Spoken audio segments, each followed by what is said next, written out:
Hello everybody and welcome to SMAM Listens, a channel where we listen to, talk about and review music.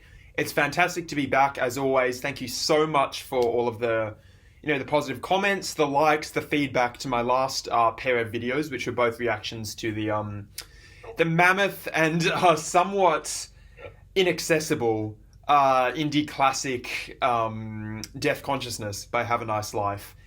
There were some huge highlights on it. There were some pretty big lowlights, and a lot of it was on the production end of things. And I don't know, I've been listening to a string of albums recently that have kind of had rough production. A lot of the issues I've had with the recent projects that I've been exploring have been some things that, like, if the makers of these albums had just gone in the studio for a little bit and spent some time ironing them out, they would be much, much better than they are. I mean, between Death Consciousness and also I listened to, which I talked about in the last video, Beat by Bowery Electric.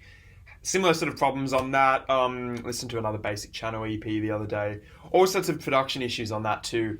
So that's why I'm here today. I'm here today to redeem this sort of streak of badly produced albums with another random album reaction. And hopefully I'll get something that's a bit better on that end, and that really blows me away. So if you haven't watched this series before, I have this chart of classic albums, essential albums, groundbreaking albums from all different genres, be they hip-hop, jazz, metal, indie rock classics, classic rock classics, electronic, and everything in between. I'm going to use a random number generator to pick a random row from that chart, and then a random album in that row. So the point of this series is that I have no idea what I'm about to get into. I could be listening to anything. I could be listening to, like, a Grateful Dead album or, like, a Harsh Noise album. There are so many possibilities here. That's what makes it exciting for you guys to watch and scary and exciting for me to participate in. So I hope you guys enjoy. Before we get started, hit the like, subscribe, turn on the bell, leave a comment letting me know if you have any feedback for the channel or anything else, really, what albums you'd like me to react to in future videos. I'll definitely take suggestions on that too. And yeah, otherwise just follow along with this channel. Thank you so much for all the views, and let's get straight into it. Okay, so as you can see here, I have the full chart of albums up on my screen. As you can see, there's a huge array of stuff that I haven't listened to, as always. Slowly sort of, chipping my way through the list, but man, I have a lot to go. You got the sort of indie, internet, sort of popular, modern essentials here. You got the classics, mostly rock classics, but I don't know, there's a bit of folk in there, there's a bit of world music, stuff like that. You got hip-hop, you got electronic, you got jazz, and you got metal, and God, what am I looking forward to hearing today? I wouldn't mind headbanging today, actually. I wouldn't mind something heavier, so I wouldn't mind getting something like, I don't know, this At the Drive-In album that I've been wanting to listen to for ages as a big Mars Volta fan. That would be really cool. Wouldn't mind a metal album today, to be honest. Hopefully on the shorter side, because I have listened to some very long metal albums on this channel before, and metal albums have a trend of being like, maybe like 20-30 minutes longer than they should be. So I'm hoping for something that's a bit more reserved and demure in appearance. But yeah, no, wouldn't mind getting a metal album, something to headbang to, but really I'll take anything as long as it's good. Even a hip-hop album could be kind of cool. I guess we'll see. Last time I singled out Death Consciousness as an album that I wanted to listen to, and then the random number generator actually gave me that album. So maybe if I put all of my thoughts towards that At the Drive-In album, I'll get lucky, but I guess we'll find out. So we got 1 to 35 rows that are unlistened to. The row of albums from which I will be listening to today is 4. Oh my God. Okay, guys, you're going to like start thinking that I'm hacking this shit or something. I promise you I'm not hacking this shit. Oh my God, I have 4. I'm so close. If this happens twice in a row, there is a God. I'm converting. So on the spot. That's nuts. Okay, so we're on row 4. Obviously, there's that At the Drive-In album there, which I would love to listen to. Actually, my wish might be fulfilled, because there is a lot of heaviness on this row. I mean, we have Royal Tracks, which I know that's a very weird album. I've heard of it before. I haven't really listened to anything from it, but I have heard of it. Same with that Drive Like Jehu album. I have heard of that too, and I know that one's really heavy. This one's meant to be a classic unwound. I don't really know what it sounds like apart from that it's sort of heavy as well. Cabin Jazz, I know they're related to American football. I know this one is really long too, so if I end up getting that, it might have to be another two-part reaction. So kind of fingers crossed that doesn't happen, to be honest. That's the only one I would complain about. In terms of other heaviness, we got this Dismemberment Plan album, excuse me. Don't know much about it, people love it. This brand new album, which I've listened to one or two tracks from, and it's very good, but I don't know, will the full album maintain that quality? But in the midst of all of this, we have that James Blake album, that very chill Portishead album, and I've heard a couple tracks on this one, haven't heard any on this one. So it's like playing Russian roulette. It's like mostly going to be heavy, but if you're lucky, you might get these very, very chill out albums. Listened to this on this channel before. Good album, mid-album. I prefer Beck's more playful side. And apart from that, only listen to Three on That Row. So I'm looking for a 2, guys. I'm looking for a 2. Please, come on. The album that I will be listening to today is... You're kidding me. Guys, I swear to God I'm not hacking this. That's like storybook shit. Like, you couldn't write that or script that better if you tried. No way. So I just need to... So before each video, I just need to, like, materialize into the universe what album I want to listen to on this chart, and I'm gonna get it. Oh my God, this is so exciting. Okay. At the Drive-In. The name of the album is Relationship of Command. I cannot believe this, guys. That's nuts. That is just mental. God. There must be a God at this rate. If it's doing that to me, God, I'm so excited to listen to this.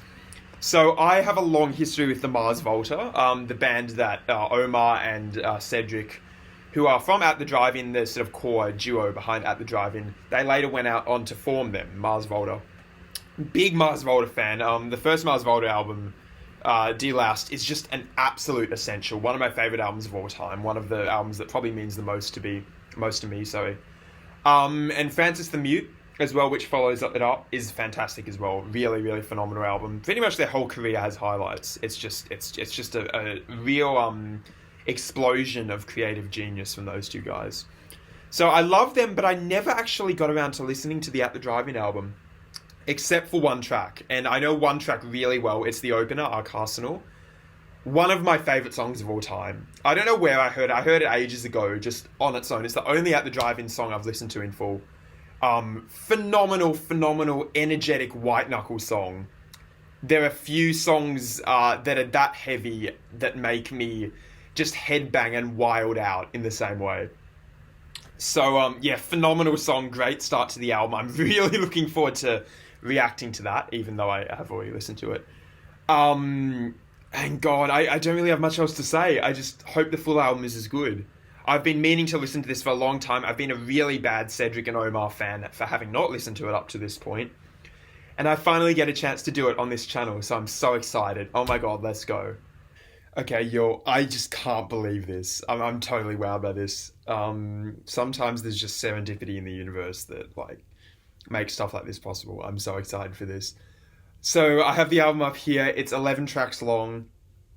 Mix of track lengths, some quite long tracks, which I didn't really expect from this album. That I thought it'd be a bit more punchy and short, but maybe it might lean into sort of the progressive influences that the Mars Volta heavily lean to on their follow-up project. But yeah, so pretty much the shortest track, or shortest 2 tracks, 2:55 long, and one's Arcarsenal, which is the track I already know and love on this album. You have, I know Armed Scissor is a really popular song, but somehow I've gone through my entire Mars Volta fandom without having heard it. So that'll be a really fun one to listen to.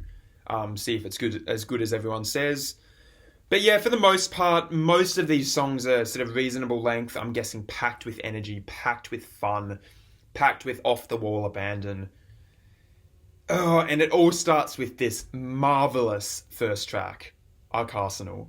I mean, the thing is, I already sort of know what I think about this track, so I can pretty much deliver my commentary on it now, but this is one of the best songs that Cedric and Omar have written, full stop, ever. The melody is fantastic. Cedric's voice is used in a way that I'm just totally not used to. Like when you hear his very clean, very clear sort of songbird-like screaming on the Mars Volta records, you get to a track like Arcarsenal where he's just like over everything, but still in a way that doesn't totally forego melody, right? Like there is still that I must have read 1,000 faces, which just has this super tense melodic lilt to it that I love, as well as the have you ever tasted skin? Beautiful, beautiful melody with that perfect sort of bit of grit to his voice that I think perfectly complements those driving, aggressive, but also very off-kilter and unsteady drum patterns, and the angular, sharp, sort of ricocheting guitar lines coming mostly from Omar, and also I think is Jim Ward the other guitarist? I think I've heard of him because I'm pretty sure they had a falling out or something, but yeah. So from those two, just the angular, sharp guitar work is just brilliant and off the wall. Bass is really good. It all just comes together in this magic, majestic, marvelous potpourri of pure energy, like pure reckless abandon is how I describe this song. Just pure reckless abandon, and really, as far as post-hardcore goes, like pure post-hardcore, I don't think it gets much better than this. And I say this as a dyed-in-the-wool, like, Fugazi fan. I don't think I don't think Fugazi ever beat a track like this. In terms of that, like, sheer sort of heaviness, I really don't think they did.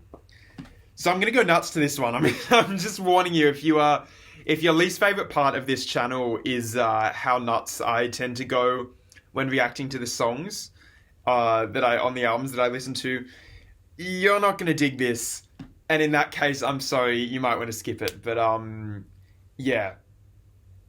This one inspires a real physical, visceral reaction in me. So, without further ado, this is the beginning of my reaction to Relationship of Command by At the Drive-In. First track is called Arcarsenal. They love their portmanteaus, huh? That's a very Cedric thing.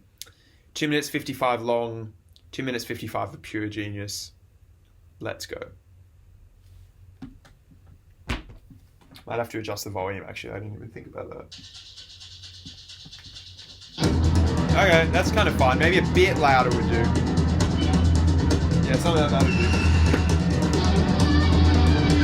And then just the tension that this section builds up with that leading into the next bit. And the drums and the shaker and stuff. Even the exhaling is just great.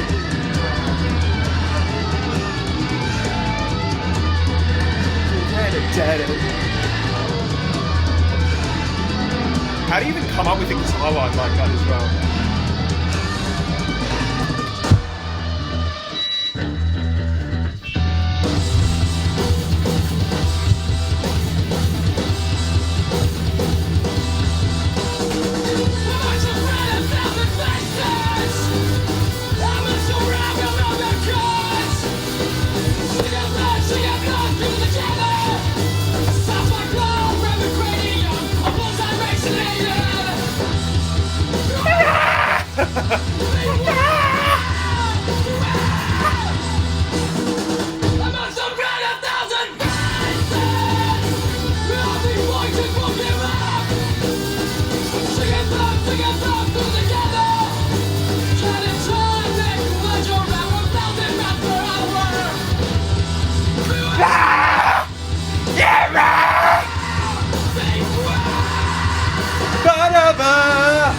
Oh.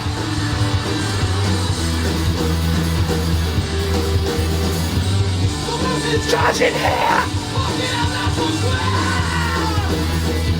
Really like to meet him! Judge in here! Because I really like to meet him!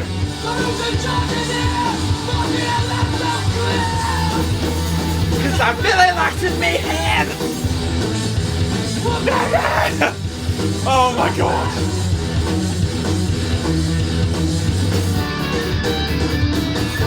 Return to that guitar line is beautiful. Have you ever tasted skin?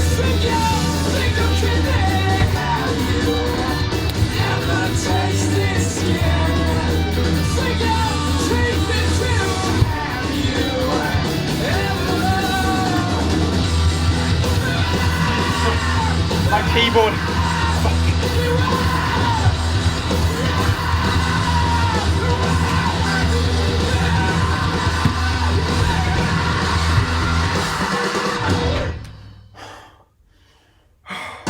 No. Oh my god. I got so distracted I forgot to turn off autoplay. Oh my god.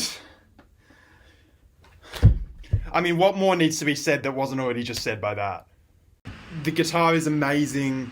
The vocals are stunning with just the perfect amount of grit and versatility from Cedric that he can make that really, like, that sort of tone of voice that makes it sound like his throat's being put in a wood chipper. But to also give it just that little bit of melody that it needs to keep your ears hooked. The buzzsaw just all over the place, guitars that ricochet between the speakers and abuse you with how angular they are. Like, just stab.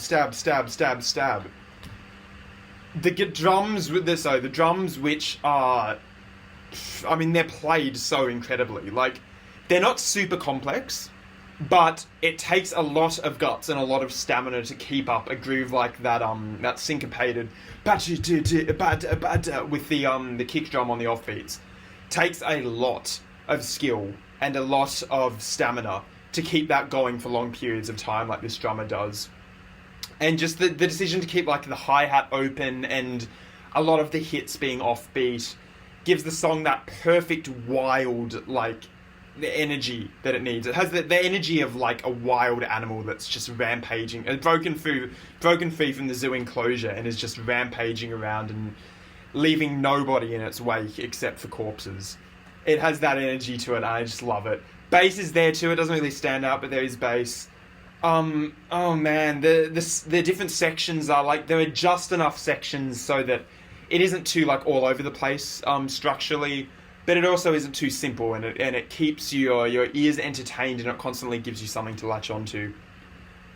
Oh man, it does so much in 2 minutes 55 as well. Like, I actually, when I saw that, I was surprised. I thought this track was 4 minutes long. In my head, something like that. It feels 4 minutes long just because of how much it achieves in such a short space of time. Like, it gave you the track length of a little appetizer, but it felt like a 5 fucking course meal. Which you never hear many post-hardcore songs like that, being so very dynamic and interesting over the course of their entire runtime. Oh man, I don't have much to say. You know, if you're watching this video and you know this album, you know that that's an amazing song. You know that it's one of the best post-hardcore songs I've ever heard, if not the best. And my only worry is that whatever comes after it in the track list is not going to be able to match it. So I'm not going to give much more commentary because I've already said everything that needed to be said. Let's just move on. So, probably won't go as wild on the other tracks because I don't know them, but I guess we'll see. There's always room for surprise. So the next track it's called Pattern Against User. Heard a little snippet of it, but didn't really pay attention to it just before. A nice and short one again, 3 minutes 18 seconds. Gosh, I'm hoping for the same sort of off-the-wall energy, but also subtle melodicism that the Arcarsenal brings. And really, if it makes me go as crazy as the last track, that's a big win in my book. So, let's go. This is track 2, Pattern Against User. Please keep up the quality.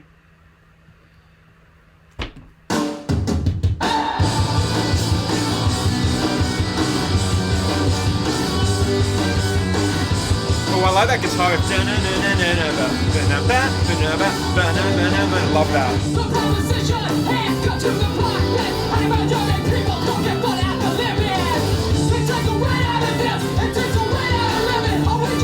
Okay. This almost has like a power pop feel to it or something with a very driving force.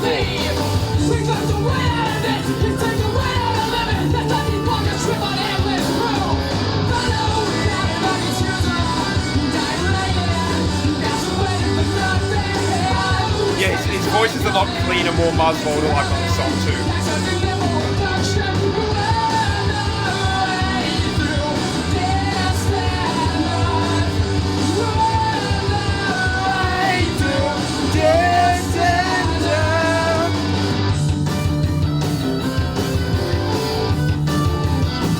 Much more poppy than the previous track. Much more poppy.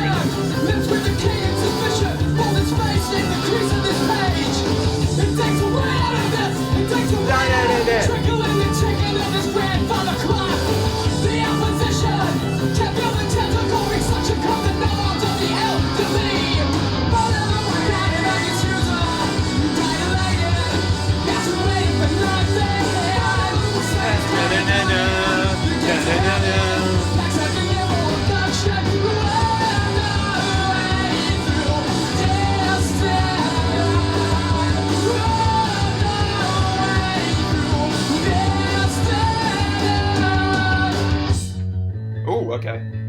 Bass, I noticed bass is much more prominent on this song too.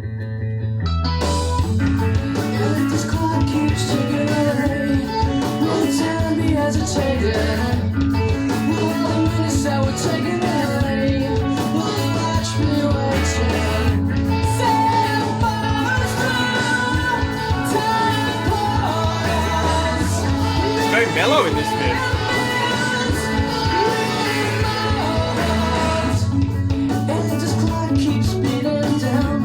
Very mellow.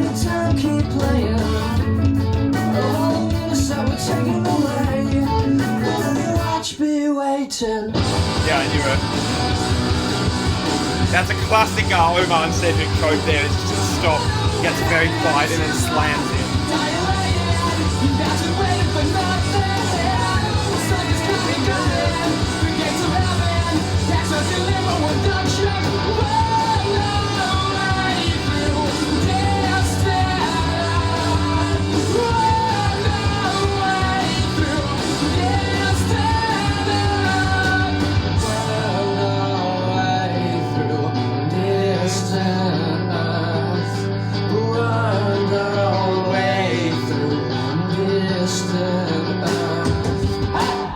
Okay, done. So that was Pattern Against User. Obviously didn't like it as much as Arcarsenal, but what's new? Like, Arcarsenal is one of the best achievements of Cedric and Omar, like Mars Volta or At the Drive-In or Zavala's or Omar's solo career or Anti-Mask or like pretty much any project either of them have been involved in. It's one of the greatest achievements. So really, anything that follows it up was going to pale in comparison. But I mean, there were bits I liked about that. There were bits that I actually didn't dig that much about that. So the bits I liked, first of all, the guitar lines in like the instrumental refrains, they're really good.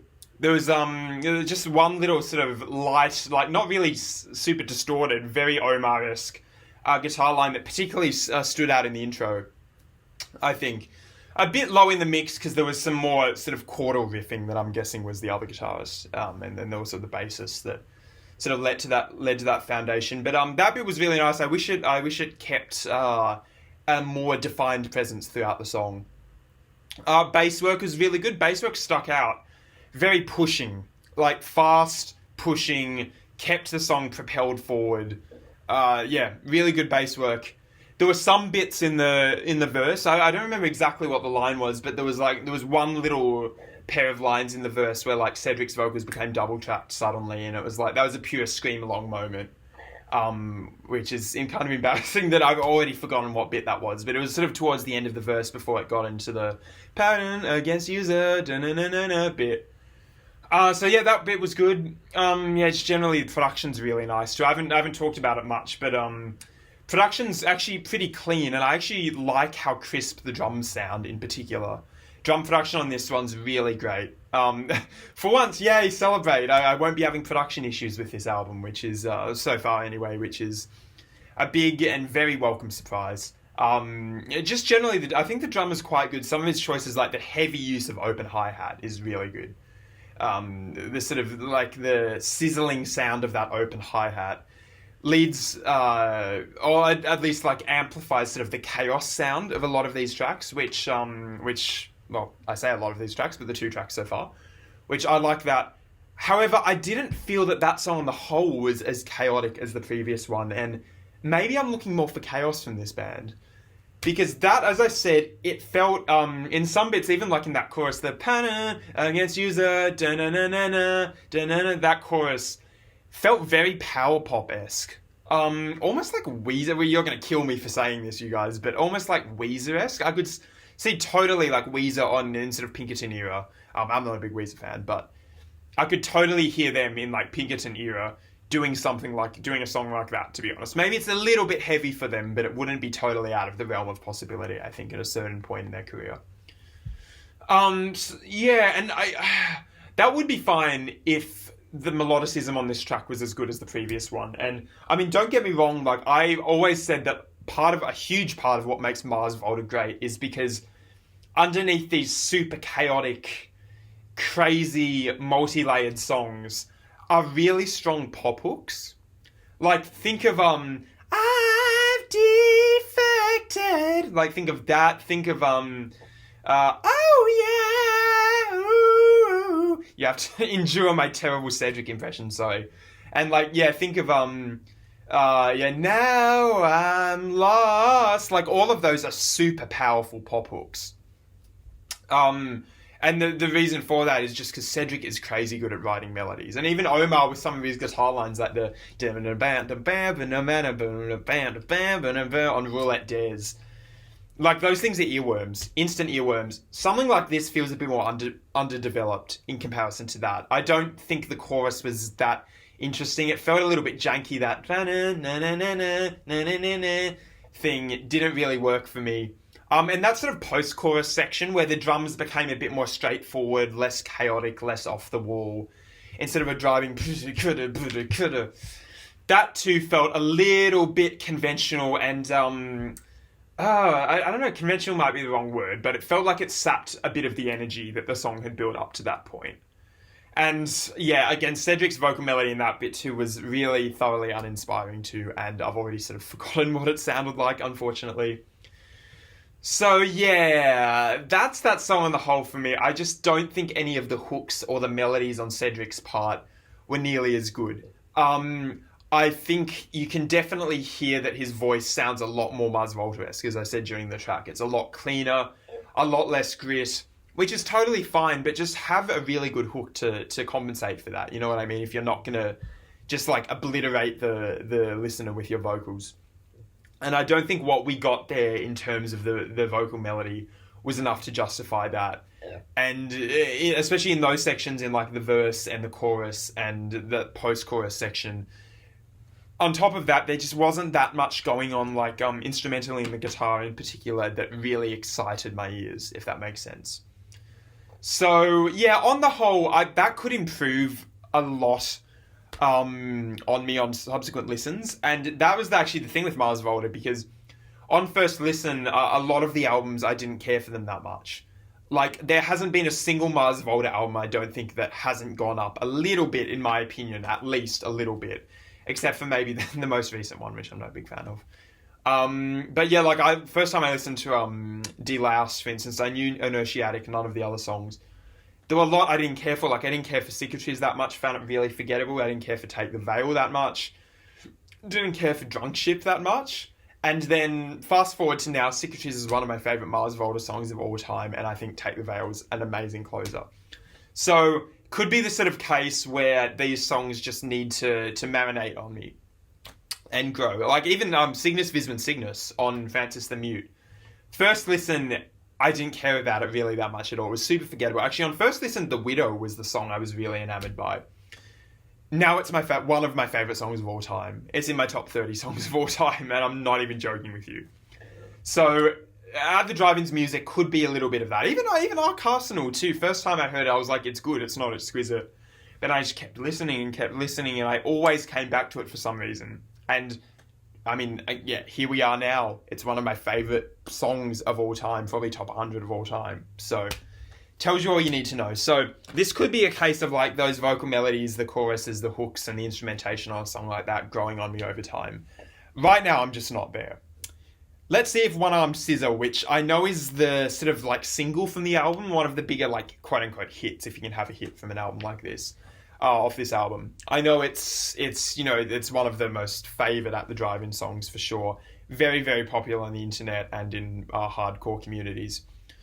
So I'm hoping, praying that it's like an instant earworm on first listen. It's super, super accessible.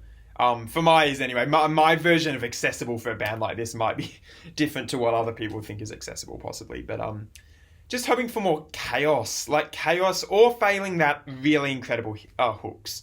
You gotta have one or the other, or both, if you're a genius like on Arcarsenal. But yeah, failing that one or the other would be fantastic. So let's see which it falls into, if it falls into one of them at all. This is track 3, One Armed Scissor.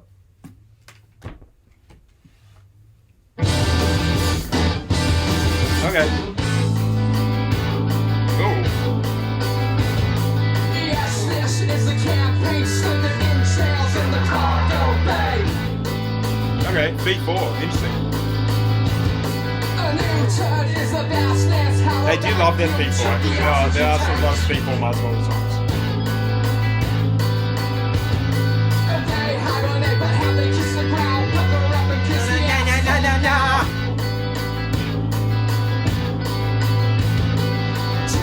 Amputations into their wings and have access now.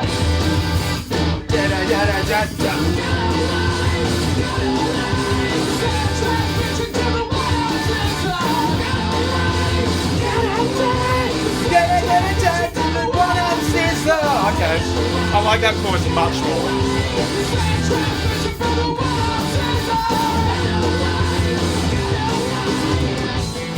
Okay, much prefer that chorus. That's a fun chorus. Like that.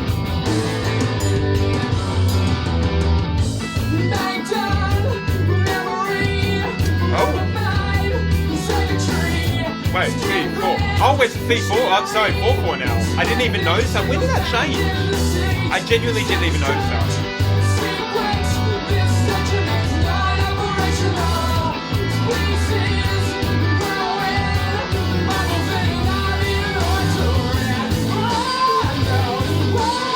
Ooh.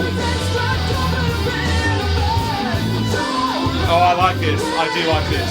I'm adding this to my live view. This is good.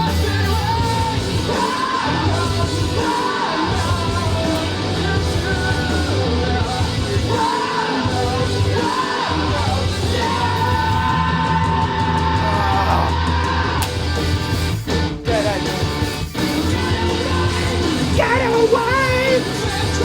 Something, One Armed Scissor.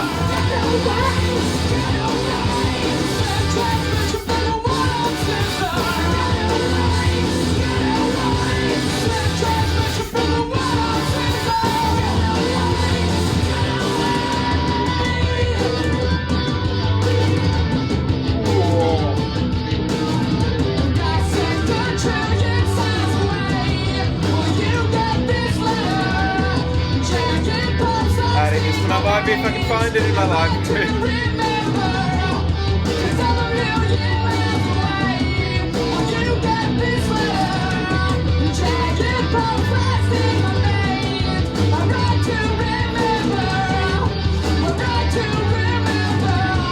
Almost like emo, like MCR or something.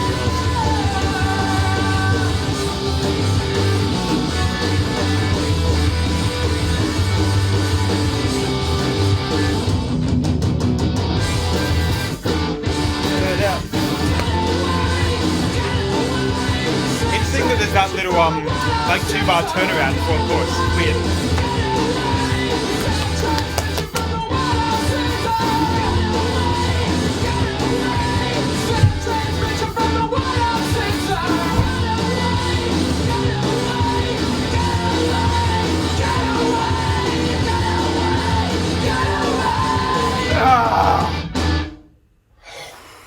Oh, it's not over.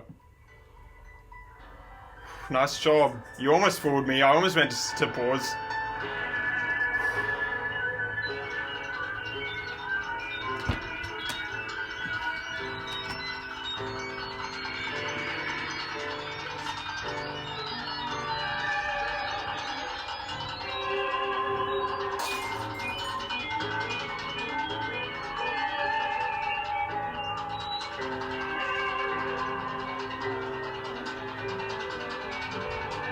Okay. Yeah. I had a feeling. I didn't pause it in time. Okay. So that's like sort of. Jesus Christ! It keeps autoplaying. Stop doing that. Yeah, so that was like a teaser to the next track. Okay. Get away! Da-da-da! Something, something, something, something, one-armed scissor. Get away! Ooh, that's the chorus I wanted. What did I tell you guys? I needed the hook. I needed a better chorus, and that is a chorus worth repeating over and over. That is so hooky, so instantly memorable. So much sort of, like, there's sort of an anguish in that, get away! That just, na na na na. I think that's the fifth or something. It's like 5 4 5. There's like that sort of unresolved tension in that harmonically, going to the fifth like that, and then the one-armed scissor that resolves it. So that's why that chorus works so well. You have the sort of the huge like cathartic like floating feel of it oscillating between the fifth and I think the fourth. And then the one-armed scissor answers the question that's put out by that the beginning of that hook. And it's subtle things like that Cedric is just an insane melody writer. Like where you can see Cedric's an insane melody writer. It's stuff like that, like the sort of the like call and response between those two parts of the chorus. That is how you write a hardcore chorus, or a chorus on a really heavy, aggressive driving song like that. That's a masterclass, guys. Study that. So yeah, fantastic chorus. Verses did the job. I mean, they weren't as memorable really, and didn't have as much latent desperation and aggression as the chorus did. I liked how it started in sort of that 3/4 feel, which is really interesting. It sort of gave vibes of like a pretty mellow track in those parts. Then I think in the second verse it transitioned to 4/4, which was interesting. So I don't actually, honestly, in a song like that, it's like I'm just feeling it as I go. Like you're truly seeing a first reaction. So I'm actually finding it sort of hard to remember some of the specific sections in this because I'm just feeling that music and I'm giving you my overall impressions. And I really liked that. I totally see why that's popular. Like, totally see. I love the chugging, almost had like a sort of hard rock feel to it in that section. And those were, I think that was the sort of two-bar turnaround before the choruses, right? Which I mentioned in the track. That was interesting. I don't know why they included it, but I think it worked for the sake of variety for sure, and for the sake of shirking predictability, which I think, that's Cedric and Omar's MO pretty much. So that was great. I need to re-listen to sort of really comment on the verses much, because for me it was all about that chorus. Oh, what else? Drumming was good. The drummer on this is really... I've never heard anyone talk about the driving drummer that much, but the drummer on these songs, for the most part, a Pattern Against User was a bit... The Pattern Against User? Not a big fan of that one. But the drummer on this album so far has generally been alright on Pattern Against User, but exceptional on Arcarsenal and on this one. More sort of open hi-hat. Like, he sort of doesn't do the crash cymbal thing as much. It's more like of a chaotic open hi-hat sound, and totally helped by the drum production. Whoever produced the drums on this makes them sound exquisite, not too sort of boomy. Like, there isn't much reverb on them, which I actually like. Because it makes them just as punchy can get. Like, super dry, super punchy, pummeling. Really, really pummeling. And I mean, some people could say, oh, they sound too dry, they sound a bit plasticky, whatever, but, I don't mind. I think it sounds fantastic, and it totally works for this style of music. The mixing on these songs is just phenomenal.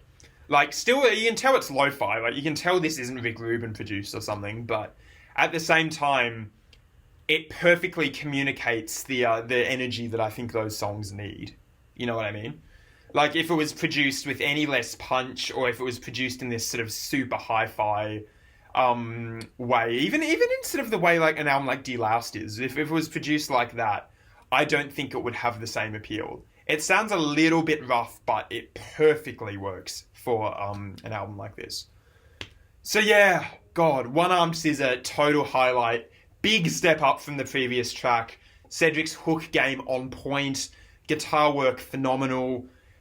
Oh man, that could be one day one of my favourites next to Arcarsenal, to be honest. Spot on, full marks for me. So next track is called Sleepwalk Capsules. It's 3 minutes 27 long. So another shorter one in the vein of the first 2 tracks. Once again, I heard a little bit of a snippet of it because I think, One Armed Scissor, sort of that outro led into it, which me being the Mars Volta fan should have been not naive enough to know that was going to happen, because they do it on like Francis the Mute a lot, and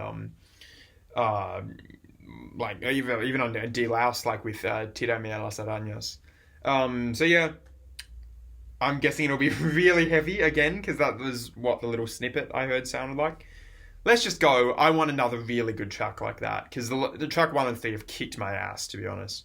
This is track 4, Sleepwalk Capsule. Let's go. Jump scare time.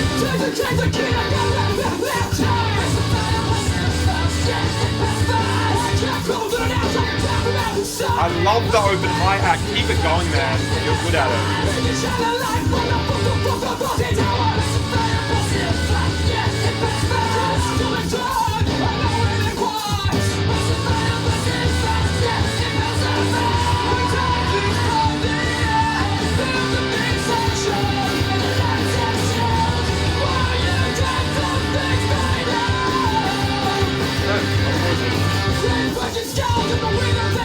It's interesting, I was going to comment on this, but I forgot to. It's interesting, some of these songs almost have like an emo feel to them. Like some of these songs, you can tell they totally influenced a band like My Chemical Romance, or some of the, sort of the more pop emo bands that became huge in the 2000s. And I reckon if you ask pretty much any one of those sort of emo, post-hardcore influenced bands what their biggest influences are, 100% At the Drive-In gets mentioned. Just something about like the melodies and the siren vocals, stuff like that, totally emblematic of that particular sound in that particular period. So these guys' fingerprints are everywhere.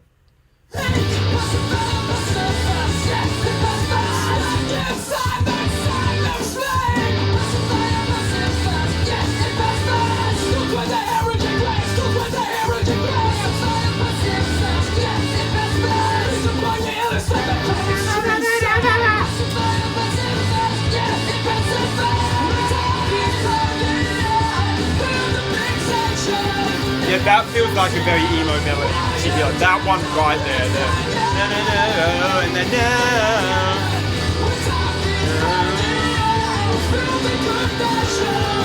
major key too.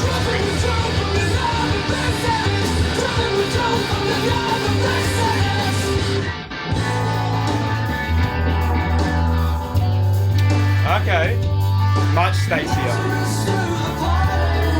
Interesting. I will pause this again.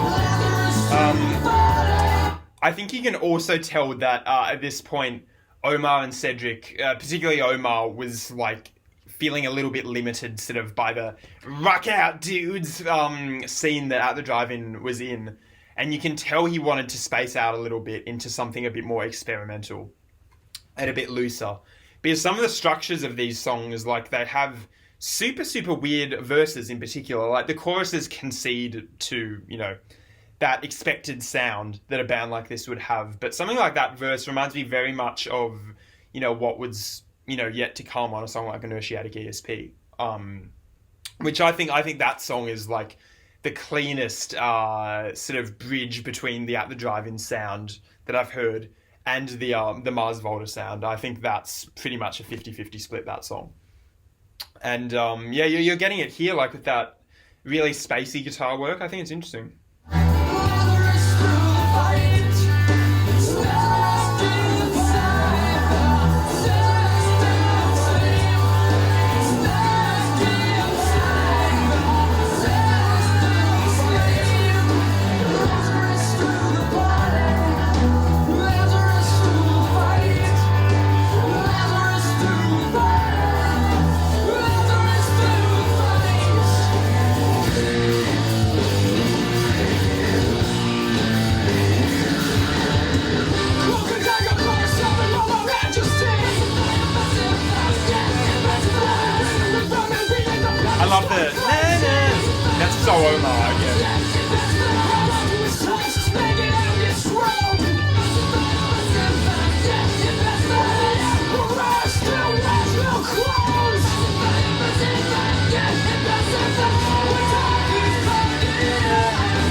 feels a little bit cliche for me, that coming to an MGK album near you.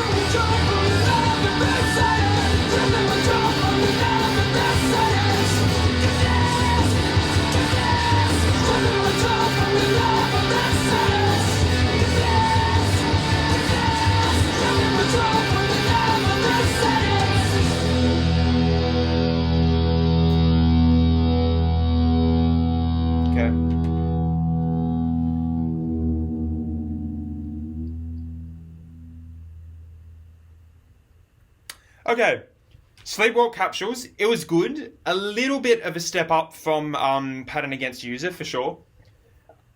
Especially instrumentally, I think it was a lot better than Pattern Against User. Little bit of a step down, though, from actually a fairly big step down, to be honest, from Arcarsenal and One Armed Scissor, which I think are the very clear highlights so far. There were things I liked about that, but on the whole, it didn't really stand out to my ears as much as some of the previous tracks. So, I mean, to start with, the hook game was okay. I think the choruses and verses were fine. Once again, I'm totally forgetting a lot of the... I don't know why this is. It's like that I have verse amnesia on a lot of these songs. I have no memory of what the verses sounded like on that. But the chorus was all right for some of it. The na na na na na na na na. It felt very, as I said, like classic mid-2000s emo-esque. And the... I've already forgotten it, but the end to the chorus, in particular, felt a little bit rote. Like, I don't know, that just felt like I could picture in my head Brendan Urie singing that. And that instantly sort of ruined the song for me. No, it didn't ruin the song, but it took points away from that chorus for me a little bit, because I think it was a little bit rote and by the numbers and not particularly inspired in my opinion. And for something so sort of crazy, chaotic, off the wall, that sounded a little bit too, maybe a little bit too playful. I don't know. I'd want something a bit more sort of powerful and forceful and intentional, to be honest, on a track like that, rather than something that's, you know, more, that was sort of pop to the extreme. And I love me some pop music, but, I don't know, something about that just didn't sit right with me. Some of those little, just melodic lines in the chorus in particular. Verses I have no memory of, vocally. I do remember I liked the second verse when it went into that sort of fast hi-hat rhythm that reminded me of Inertiatic ESP. And some of those sort of watery, ethereal guitar lines that Omar, you know, put in the mix there. I thought both of those things were very, very good. They broke up the track very nicely. Instrumentally, the song was really good, just in general, I think. Drums, as always, very good. Like, the drums haven't put a foot wrong, really, so far on this album, except for, like, 1 or 2 points on Pattern Against User. The guitar was good. I liked that one little guitar line in the chorus. It's about, bam, bam, bam, bam. You know what the one I mean. Classic Omar guitar tone and melody, but I totally live for it as a big Omar simp. What else? The guitar was good. Honestly, I actually didn't mind that track. That was like a 6 out of 10 song for me on first listen. Nothing really stood out as like an exceptional element, but nothing really detracted from it, apart from maybe like 1 or 2 of those lines in the chorus. Nice little sort of pocketed emo rock post-hardcore little banger there. Didn't take away from the album, continued the vibe that we needed more or less. Didn't love it, for sure, but definitely didn't hate it. So the next track is called Invalid Litter Department, which, I shouldn't be surprised at this point that they love their crazy titles and lyrics that make absolutely no sense on these albums. But, that's what it's called. It's called Invalid Litter Department, and it is also long. It is not only long, but it is the longest track on the album at 6 minutes and 5 seconds. So I wonder if we're going to get something a bit slower, a bit more spacey, and a bit more reflective. Sort of the vibe of something like maybe Araya Taka on Deloused, or like Vermicide, something like that. Like one of those sort of slower, more reflective Mars Volta songs, Vicarious Atonement, something like that you do get once in a while. So, I mean, I could be completely wrong. It could be just pummeling aggression from start to finish, which, to be fair, pretty much every song has been so far, except sort of for Pattern Against User, which is a bit more poppy. but the other three very much aggressive straight out of the gate. So I guess we'll find out which it's going to be. So this is track 5, Invalid Litter Department. Let's go. So like litter in terms of like rubbish litter, or like a litter of kittens or something. Unsolved mysteries. No. Okay. Okay, mellow, I think. Nice. Nice. Love the guitar effects. Good drum beat.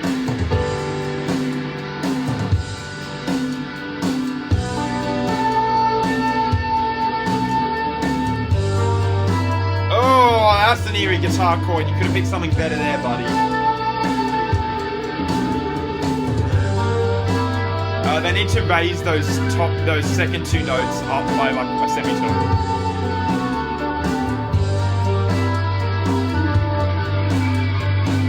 Could have been really simple and like outwardly sad and depressing, but they chose to make it weird and eerie. It was the walkie-talkie that knocked the pins down as her shoes gripped the dirt floor, the silhouette of dying. Okay.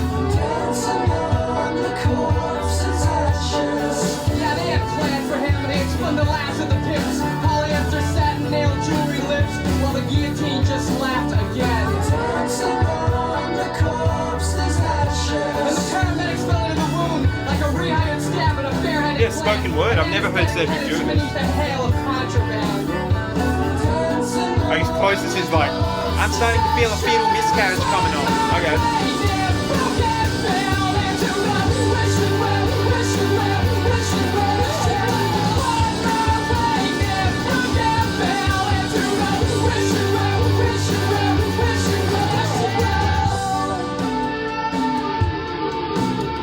Okay. I like this chorus more. Sorry, I like this verse more than the chorus. Though.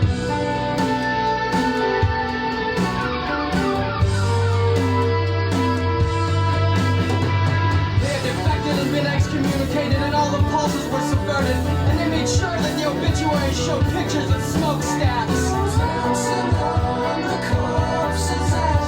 A vivid dissection that marked the strut of vivisection, a semi-automatic colony, and a silencing that still watched the streets. I'm not even listening to the lyrics because I don't know what I'm going to get out of it, to be honest.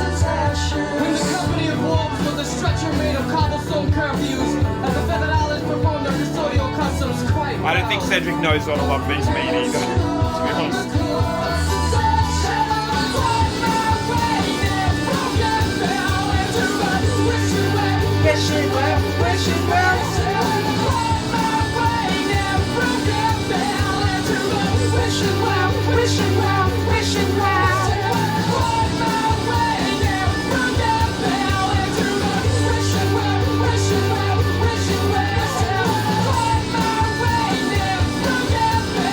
Not a bad chorus. Very melancholy.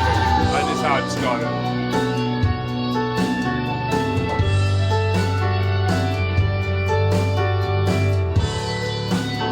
I love the piano. I wish it was foregrounded more. It's a nice little addition.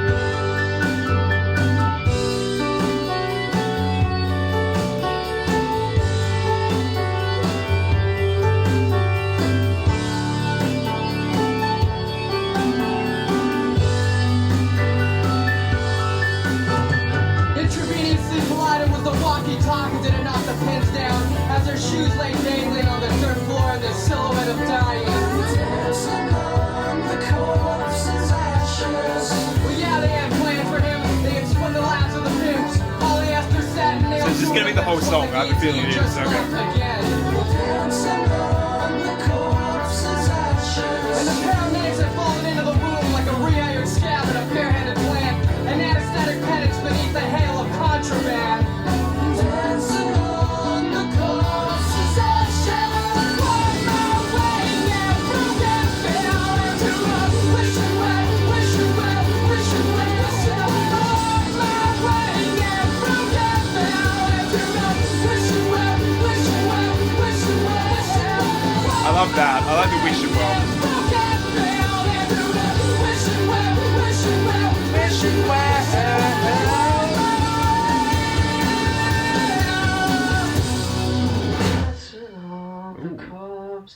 ashes, dancing on the corpse's ashes. Oh, okay. Oh, gnarly.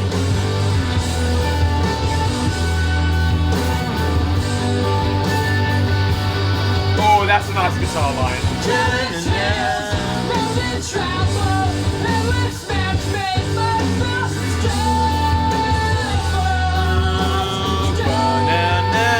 That's in another song, that line.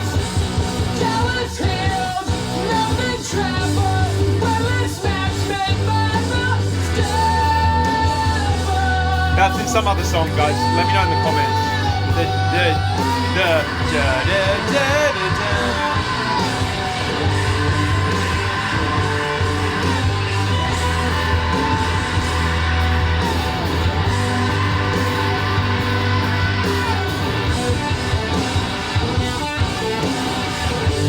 I love this ending, actually.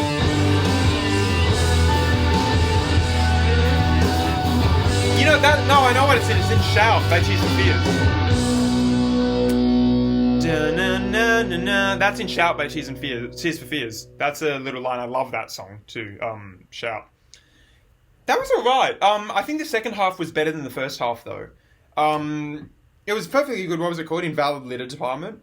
I just will say from the outset, with Cedric songs, I never really pay that close attention to the lyrics because, like, there's probably something you can get out of them, but realistically, I think a lot of it is gibberish. Like, let's just be honest with ourselves. I think he's admitted this to himself, or sorry, to fans over the years.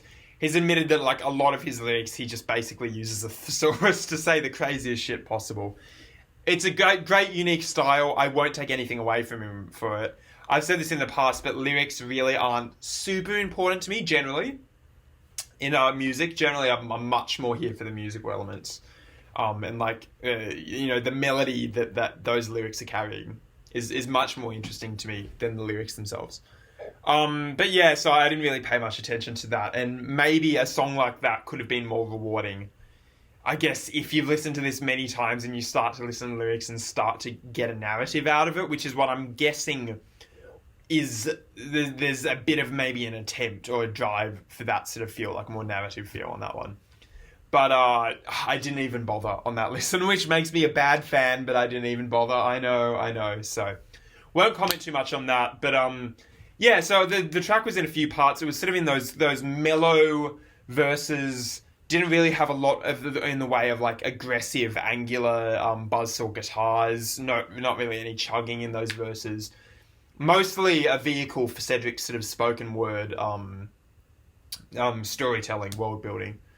Then you got into the chorus, which was sort of nice, anthemic, very much a scream along sort of simple chorus with not much melodic variation.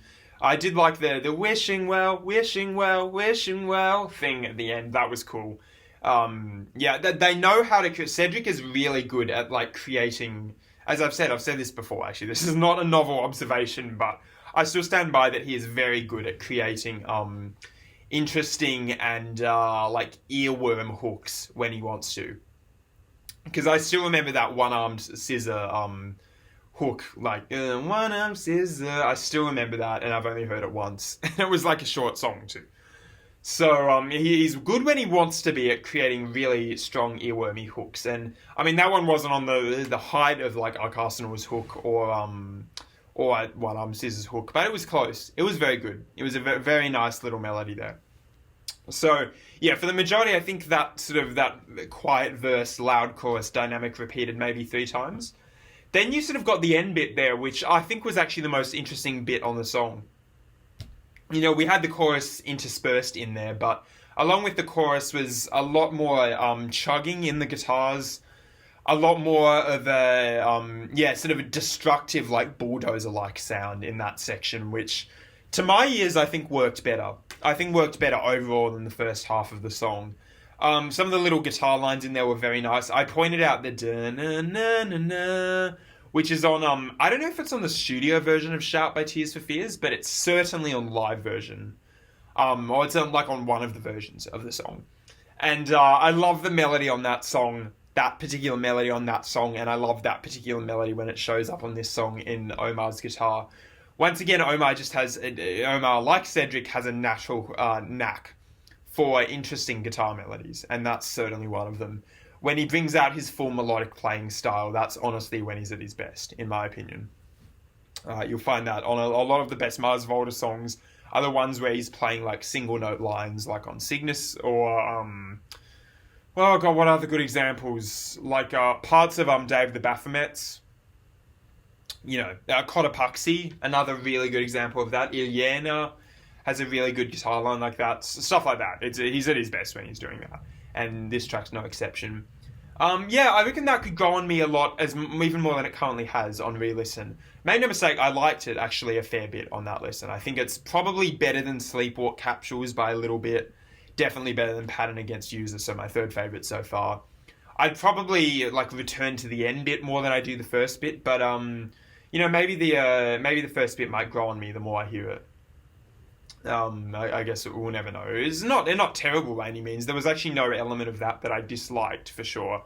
I do think there possibly could have been a more interesting way of Cedric performing his vocals than just delivering it in a spoken word spiel during the verses. So I think possibly adopting some sort of melody in that section would have been a little bit more compelling overall. I think if there's one piece of feedback I could give to a song like that, it'd be, give that a melody, dude. You can do it. It's not like you can't do it. It's not like you're not capable of writing amazing melodies. You very much are.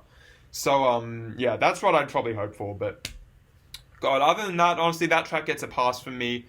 Album's really good so far. It's very consistent, generally. And I don't mean... I guess there are some, highs that are much higher than the others.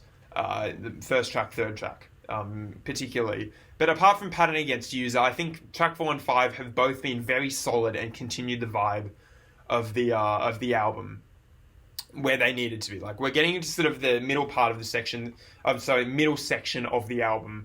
This is where albums can start to sag, and this is where albums need to be consistent for me to be really enamored by them. And so far, we're doing pretty well on that. I've found the last two tracks to be fairly engaging in their own ways, and this one particularly engaging. So I'm not unhappy on the whole. I'm liking this a lot so far, but it's basically preaching to the choir. There's no way I'm not going to at least appreciate an Omar and Cedric album. You know what I mean? Next up, we're going back into the land of shorter tracks. So at almost half the length of Invalid Litter Department, at 3 minutes and 3 seconds long, we have Mannequin Republic. So, I reckon this will be a lot punchier than Invalid Litter Department and a lot more immediate, sort of more in the vein of a Sleepwalk Capsules, for instance. We'll see how it goes. I've never really heard anyone talk about this song, so I don't know if it's one of the more beloved songs or not, but might be one of my most beloved songs. You never know. I'm not making any judgments. Going this with a completely open mind, that's how you got to do it. Okay, this is track 6, Mannequin Republic. Hit me. It's going to slam in. Oh, okay. Okay, it was wrong. Guitar feedback it is then. Fuck me, right? Okay. Ooh! Very slow, very Melvin-esque or something. Okay. That's more like it. Okay.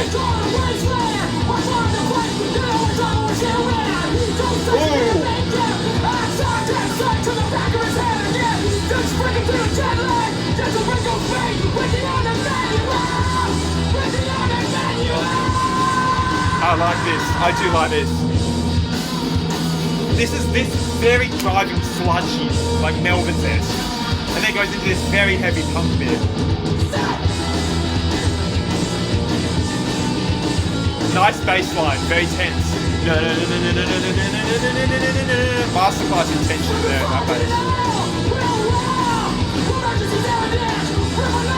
Oh yeah, good movement in Cedric's vocal melodies. I'm adding this to my library, I like this.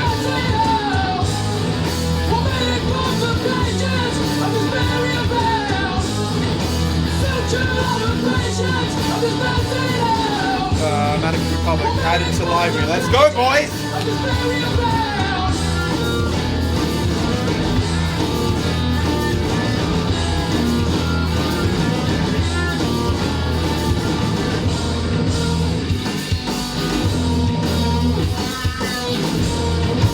Like these bits. Concentrated with this sheepless chapel. Labor concentrated in this sheepless chapel. Ah! Good guitar work too.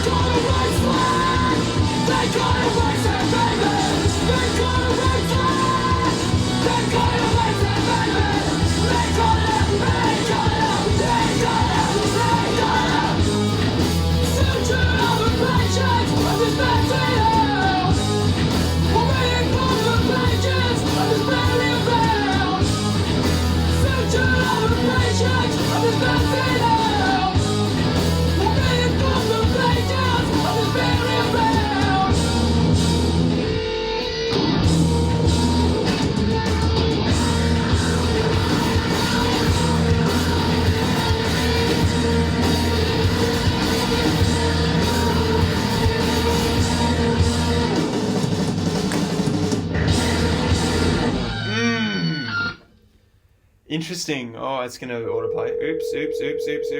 Pause. Thank you. Okay. Interesting. I liked that. Third favourite track so far, to be honest. Probably. Super immediate in the vein of something like Arcarsenal. Like, that was just in your face from the beginning. It went out, it had very clear intentions, set out and did exactly what it promised to do from the very beginning of the track. I appreciated that a lot.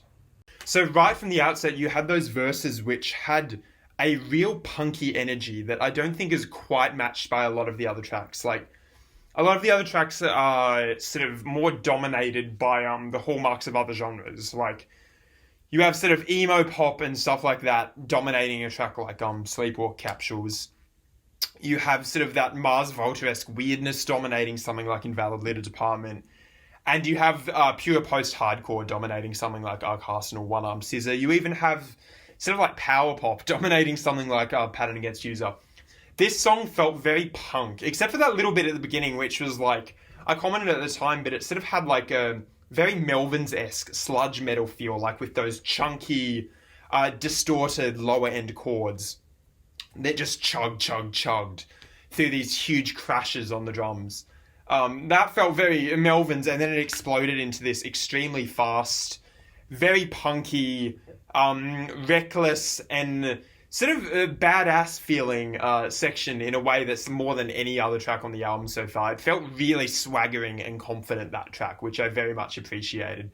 They didn't feel like there was nearly as much unease as some of the other tracks. Felt a lot more confident in a lot of different ways, some of which I can articulate, some of which are a bit harder to articulate. It's just a vibe that you sort of feel here. You know what I mean?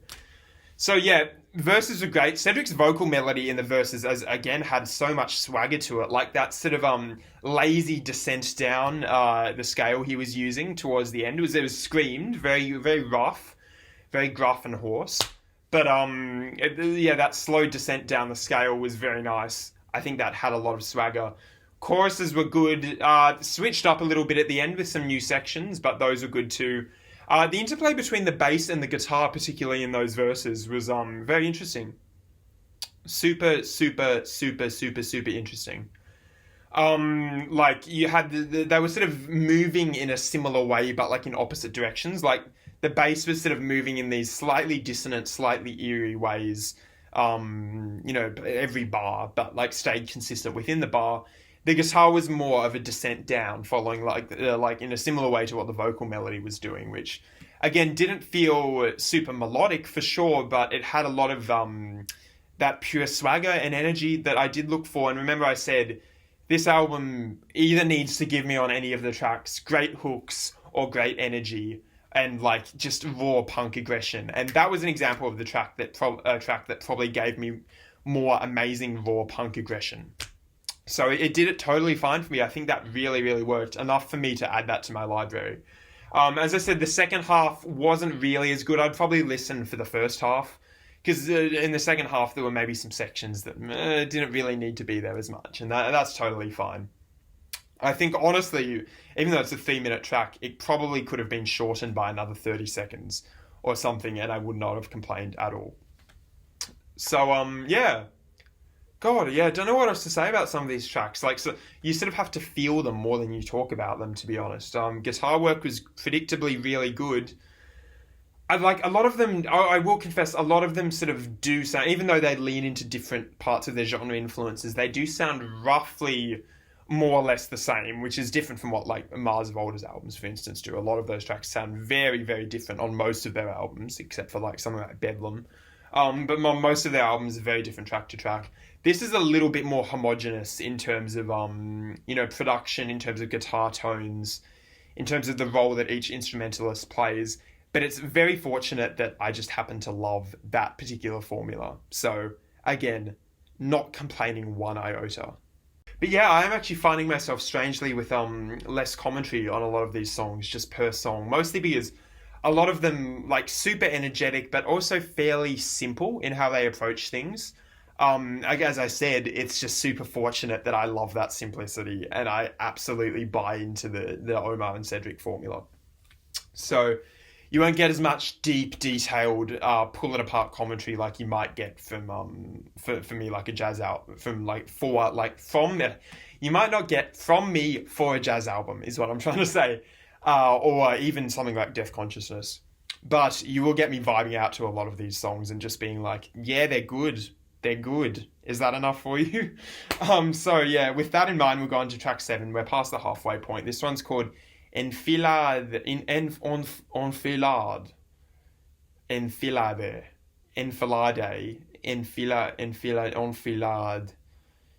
Fuck it, let's just go for it. This is track 7, 5 minutes long.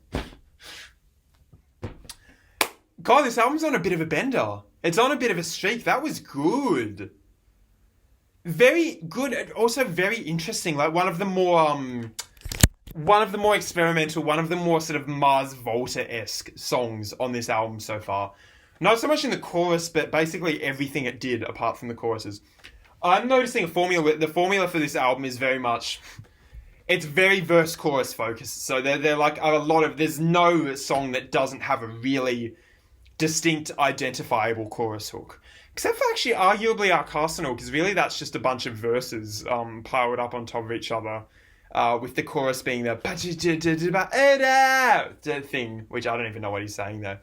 Which, I mean, can you call that a chorus? You probably can, but it's barely. Like, it's not really a hook, so to speak. The hooks come more in the verses and the have you ever tasted skin bit. But, yeah, the other songs are like, okay, chorus, we're gonna let that be a little bit more conventional for you guys to just scream at the top of your lungs back to us in the concert. In the verses, that's our time to fuck around and experiment. That's very much a formula I'm observing so far. And in this case, it worked very, very well. There was a lot to say about those verses. And the chorus too, but the verses. So that was by far the most electronic song on the album so far. Like, for the first time, you sort of get hints of this drum machine sound, a few little synths as well, I think, in the background. Maybe it even wasn't a drum machine that was dominating those verses, but the way the drums were produced was very treble heavy, very tinny. It was EQ'd, so a lot of the bottom end was taken out. So it sounded almost like a broken radio transmission or something. Like it's sort of radio hiss of a drum part instead of something that's more aggressive and driving in sound, like the most of the other songs on the album are in sound rather. And then the chorus happens and it's a more conventional rock, but just those verses in particular. Interesting vocal melody in those verses. You even had like Latin percussion that came in at a part that was sort of more obvious, I think, after one of the choruses in particular, which, as I said, total Omar trademark. Like, you can tell this is where he's starting to get a bit dissatisfied with just doing this, like, rah-rah rock thing, and he wants to add some of his, some of the influences, like, from his birth culture into it. Which, in this case, some congas were in there was some shakers at points, that had sort of a bit of, like, a Latin feel to them, that was sort of had this sultry, easy groove, added this sultry, easy groove to the verses, particularly the ones later on in the song. So that was really interesting. One of the, I think the bridge between a couple of the choruses too had a melodica at a point, which, if you don't know, melodica is this it's this really interesting instrument. A lot of the mainstream attention to melodica has come from Gorillaz. Gorillaz uses the melodica. Damon Albarn uses the melodica on Clint Eastwood and Tomorrow Comes Today, and probably some other really, really huge Gorillaz songs that I'm forgetting. So that's how you'd probably know it. I know it from that, and also know it from Augustus Pablo. I'm a big fan of him and his work with dub and stuff like that, and you get a lot of melodica use on those songs. A lot of melodica use. So you can tell what Omar's been listening to in that song, which I find really interesting, with those melodica lines that were still sort of... It was almost like he was nervous to bring it, or the band was nervous to put that at the forefront, so it was still sort of mixed to the background. But it was there. It was there and it was noticeable. And kudos for Omar for including that, because I think it added a very interesting edge to the song. Just little details like that between that and the Latin percussion and the interesting sort of electronic drum production in the verses. Super, super interesting. I think this would be a really interesting one to re-listen, I think, and start picking out like the like you know how they say on like an album like Rumours, right, by Fleetwood Mac, you can just like tell that this is the story of a number of people just falling apart. Like, it's the story of the musicians who made it just crumbling, watching their sort of worlds crumble around them in a haze of divorces and drug addiction. And I wonder, a re-listen focusing on like what elements you can tell are distinctly Omar, and how you can tell he's like pushing to include them in the songs, while the other members, Cedric maybe accepted, and I don't know, maybe some of the others were more sympathetic, but the more sort of rock-focused members that went on to form Sparta, you might be able to sort of pick out which elements 100% them and which elements they push for, while Cedric and Omar are sort of like, no, we want to do something more interesting. We want to do something more sort of true to our roots, you know, our Mexican heritage, etc. And just more experimental inclinations, full stop. Because I think that's why at a certain point they were like, no, At the Drive-In's too limited for us. We want to just expand our horizons and do whatever the hell we want. And that's how they sort of came to do the later material that they're more known for. At least in sort of, you know, popular music circles. So, you can definitely sort of feel that tension on a track like that, because those verses and some of the experimental edges in those verses definitely felt like a totally different thing to the aggressive, very simple thing in the chorus with the da da da da da da da da da driving chorus shout along hook. Which, I mean, the chorus is really fun. Super, super fun. Open hi-hat again. Love you, drummer, whoever you are. You're doing God's work with that open hi-hat work. And, chorus is perfectly good. It sort of had a nice, like, bit of catharsis, certainly, after the more snaking feel of those verses. And I think both parts of the song added to each other, but they definitely didn't fit into the same mold, for sure. And I guess there's a possible argument that although they did add to each other, you could argue that a song that was experimental like that throughout, or heavy like that throughout, would have been a more sort of, cohesive listen. It's an argument that you could make. I'd need to take more listens before I can decide on that, for sure. But, on the whole, one of the more interesting songs on this album so far. I think that was top 3 or top 4 for sure. And I hope it keeps up that streak, really, because that brought a super, super interesting side. Track 8 is called Rolodex Propaganda. Now, this is another really short one on the length of Arcarsenal, so I'm guessing we're back into super, super, super punchy, straight-in-your-face-ville here. I'm noticing the tracks are sort of alternating in length from this point forward, because we have, like, this one's almost 3 minutes, then 5 minutes, 3, and then 5 again. So, I guess we're getting maybe like a leapfrog between the very immediate in-your-face songs and maybe the more experimental sort of Omar-focused songs. So I guess we'll see if that hypothesis is proven true. This is Rolodex Propaganda, track 8. Let's hit it. Yeah.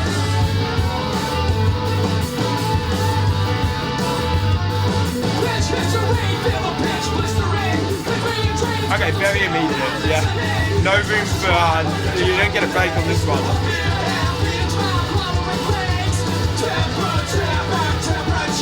Shaker.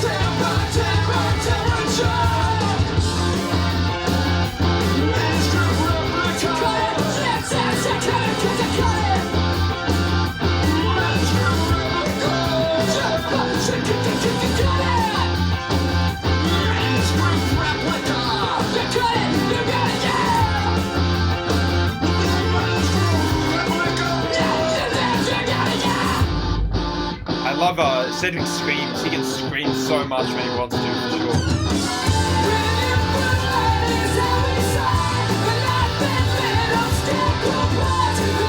Oh, I like this chorus. Wasn't sold on the bit before, but I like this.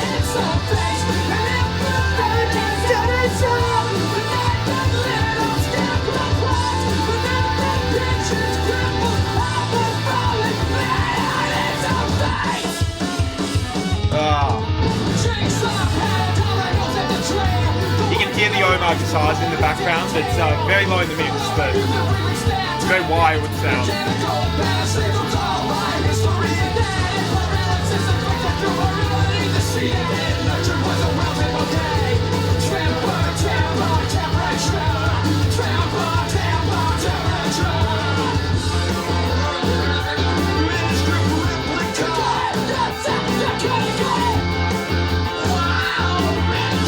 Yeah, his vocal performance is just crazy on this song.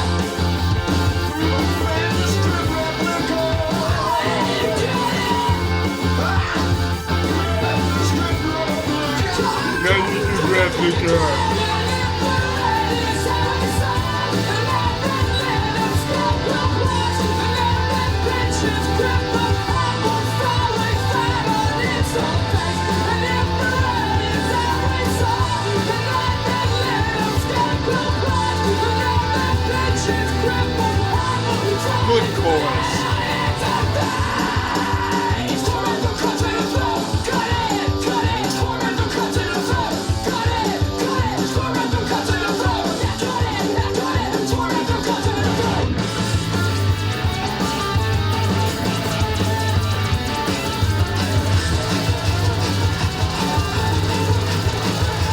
Oh, gotta pause. Short song, huh? It's done before you know it. Oh, wow, okay, interesting one. Not as meaty, not as substantial as a lot of the really best songs on this album. So far, at least. But there was a lot to like about that. That was one of the more manic tracks, for sure, on this album. Probably the most, just in terms of like sheer manic punk aggression, probably the most since, I guess you could argue maybe Mannequin Republic sort of matched it, but I'd argue it's the most aggressive sort of off-the-wall punk song on this album since Arcarsenal. In terms of just sheer raw, like go nuts energy. That was one of them. I'm not really saying this as an insult necessarily. The vocal melodies and stuff and the vocal work in the verses and the bridge, or like pre-chorus, whatever, was a bit of a hot mess. I don't think anyone will hopefully disagree with me on that. I think that was the point, for it to be this total like chaotic just mess of a verse and a bridge. Sorry, of a pre-chorus. But yeah, not much in the way of defined melody going on. Sort of Cedric jumping between more clean singing and then more growling singing. At points like putting on that low voice like this at the end of the verse, which was kind of funny. It was definitely out there. It was for sure more noisy and sort of reckless, I'd say, than a lot of his vocal melodies so far. I'd also think that meant, though, that it was possibly less fun and interesting to listen to than a lot of the other vocal melodies so far. Which is fine. I think that's what the song was going for. That definitely wasn't in trying to be a super accessible one either. Maybe immediate, but not super accessible and not like, yeah, melodic and hooky in those verses in particular. Guitar work was sort of fairly standard. There was a lot of Omar clean, single note guitar lines buried deep in the mix. The sort of guitar chugging in the bass took the foreground in that, which was alright. I thought that was fine, but didn't really stick out that much, to be honest, the instrumental performances. That being said, though, the chorus is very good. I think the chorus, brought that sort of hooky melodicism that track needed at that point. I wish it showed up more, though I think only 2 choruses or something, maybe 2 or 3 choruses, and I would have preferred that to show up more, I think, like being more of a sort of focus of that song. Because it was good while it lasted, those choruses. I just wish there were more of them to sort of, justify it. What else? I liked those choruses. Fairly standard choruses in the scheme of this album. Like, not particularly, they weren't trying anything new for sure. But as I've said before, standard is totally fine when you are these guys, and I like your formula, so I'm not really, as I said, not really complaining.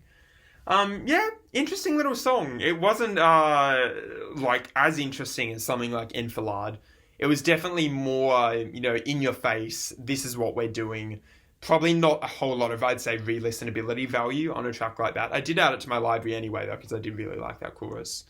But, yeah, that was another one that just set out instantly, did what it wanted to do. I'd say Mannequin Republic is probably better in that department, in terms of really immediate, in-your-face songs, but, definitely didn't have a problem with that one, and I'm glad, unlike a track like Pattern Against User, there was a section that I really liked, the chorus. So, yeah, I enjoyed that. So we're going the closing stretch of the album now. Track 9, oh my god, it's actually 11 tracks, I didn't realise. It's called Quarantine, 5 minutes 25. I'm really liking this album so far, by the way. Like, this is on track to be an 8 out of 10, I reckon, for me. And it's a matter of whether, the ending stretch improves on that or, like, diminishes the effect of the previous 8 tracks have had. So Quarantine's a longer one. I'm guessing it's a bit more experimental. That seems to be the formula this album follows. Whenever it's a bit of a longer track, it's when we start taking risks. 5 minutes 25. Track 9, let's go. Please be good. Let's go. There you go. Stormy night.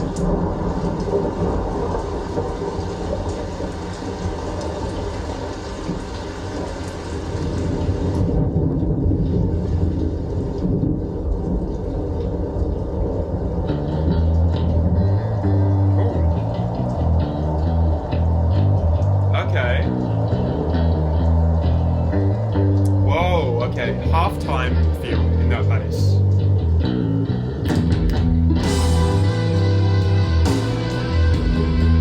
Interesting. Okay. Psychedelic almost.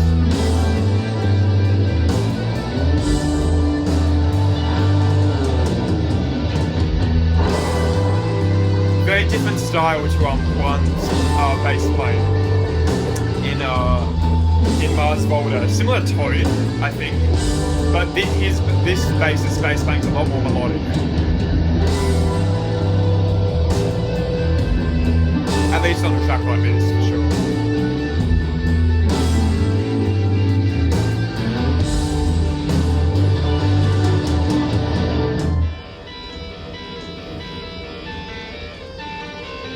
Very stormy and atmospheric, for sure.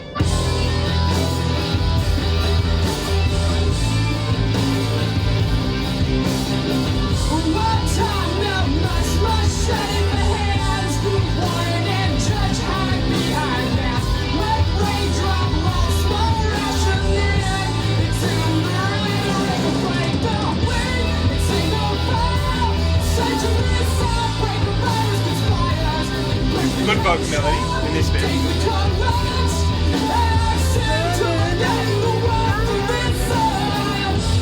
That was a good vocal melody there.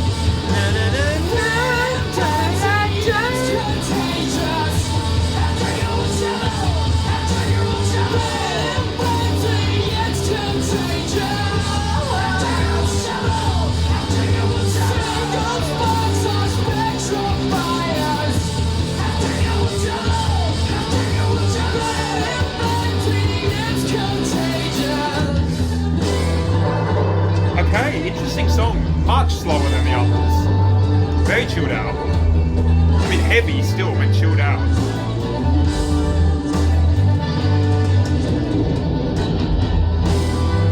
Very Fugazi-esque too.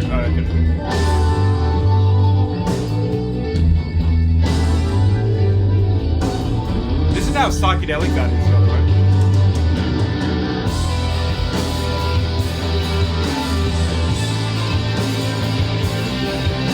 I love how the drummer keeps thumbing open hi-hats, who doesn't go to the ride cymbal for this. Knows his way to my heart, for sure.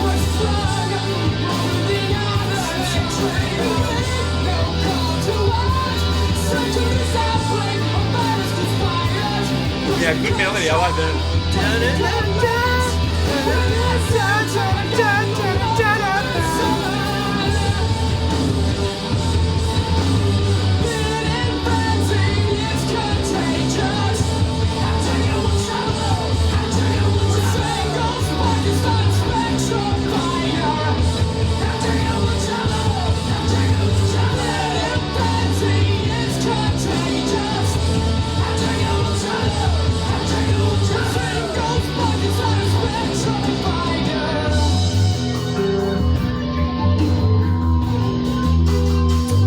effects on those drums.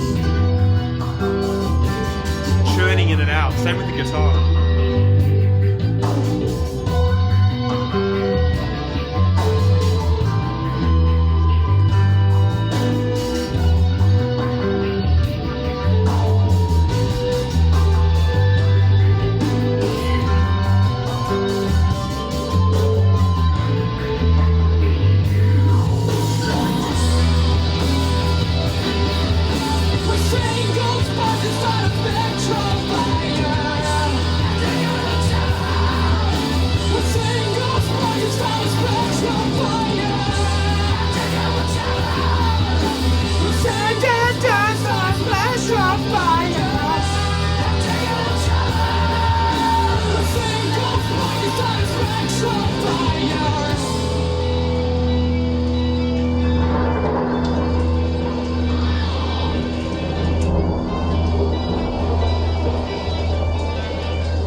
Oh, some good old backbasking to end this off.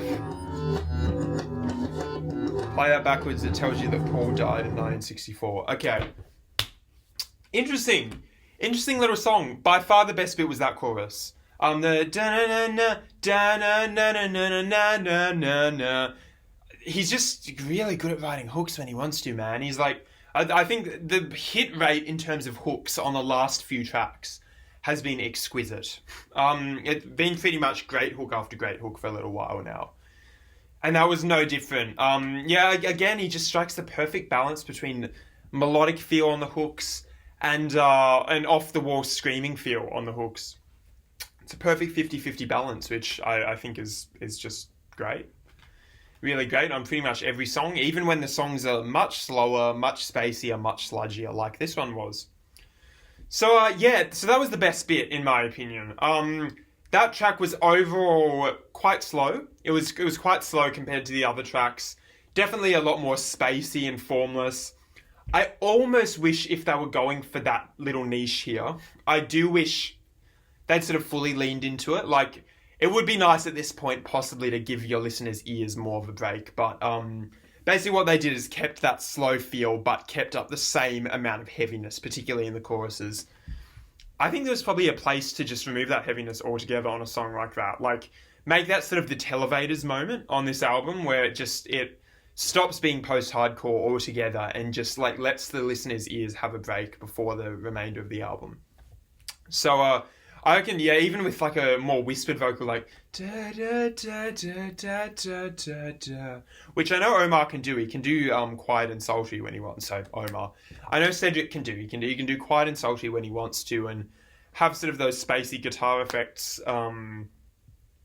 Take the forefront in the chorus as well. My assumption is that once again, it's a case of the other band members being like, no, we still need to be that type of band. The fans expect this from us, and we're going to do that.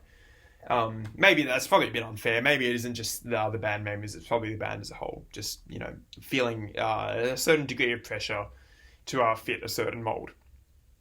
But yeah, so that would have been my preference. I would have preferred it to be sort of a bit quieter the whole way through. It's okay though, because the chorus melody was good and I'll re-listen to it a lot for that. Verses were very formless. There was some dub-like production on the drums, sort of drums that whooshed in and out. Same with the guitars, felt very psychedelic, spacey in those moments. I'd say that style of production was my favourite on the song compared to the more aggressive chorus. But also the sort of the vocal contributions, again, were like not that memorable. I'm noticing this a lot too, generally, except for a few noticeable exceptions. A few very noticeable exceptions, like Mannequin Republic. The verses, like, I barely remember what happened in them, but the choruses stay with me the whole time. Like, super, super memorable choruses. And they don't disappear until I get onto the next track, whereas the verses just probably need a lot more listens to fully appreciate. So yeah, that was a nice little song. It was a nice little song. I do wish it was a bit quieter, though. It's not one of my favourites on the album. I do wish they went for a bit of a mellower sound. Probably my least favourite track out of, I don't know, the last 4 tracks, maybe even last 5 tracks. I don't know if that's better or worse than Invalid Little Department. But yeah. So it was a perfectly nice little track. I liked it. Not the best that this album has to offer. Not the worst either. It's really made by that chorus hook though, like a lot of these songs are.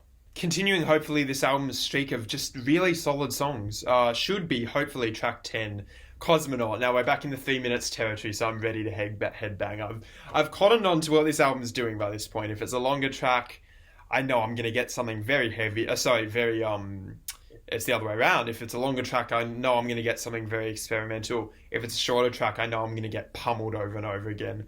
So I'm ready for a pummeling. Let's go. This is track 10, Cosmonaut. You and I are like a couple of cosmonauts. I was singing Fiona Apple. Whoa. Very aggressive. Good guitar work.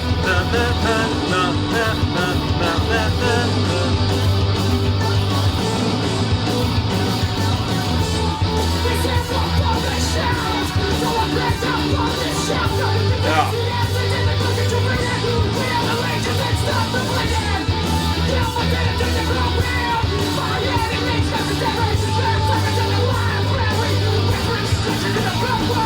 Oh, Jesus.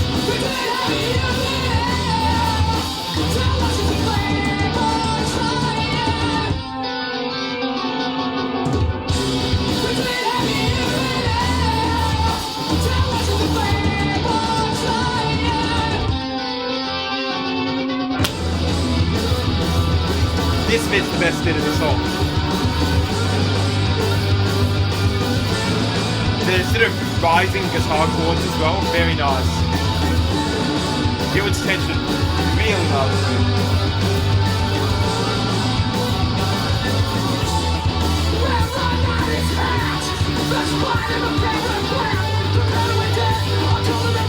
I wish the drums were doing something a bit more interesting than just a four on the floor thing here.